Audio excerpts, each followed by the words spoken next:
Ngea kuhusu lipstick. Umeniacha hoi ni kidogo nifute. Nikatamani kufuta lakini nifundishe. Labda yawezekana nakosea na hauniambii kila siku. Okay. Zile zina maana, sio tu urembo. Miaka mingi ya zamani. Ndio. Ambao pia leo sio siku yake. Zilikuja zile zikiwa zina maana maalum. Maana ile imebebwa mpaka sasa.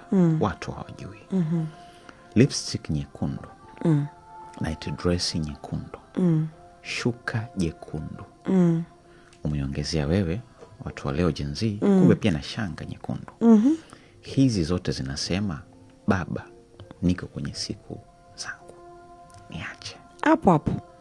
Lakini pia siku ya Valentine watu wanavaa nguo nyekundu. Of course. Why? Valentine imekuja juzi. Haya mambo ni karne nyingi sana, tangu wafalme huko yameanza zamani. Valentine haina hata miaka 600. Okay. Haya nayakwambia ni tangu huko BC ngapi. Mpenzi, ulisoma lini haya? Unataka kujua? Historia ipo. Ukisoma historia utajifunza mengi sana.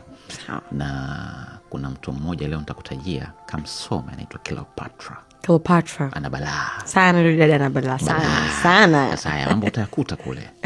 You understand? Yeah. Kwa hivi vitu vinaashiria kwamba mimi nipo kwenye sio mimi, wewe upo kwenye. Yeah, mimi hapa ndio. Lakini wanaume pia mnapitia siku zenu. Zipi? Zipi? Basi leo nikufumbue akili mpenzi. Nifumbue. Mwanaume pia anakuwa katika mwenzi ana siku zake. Lakini nyie hasuko.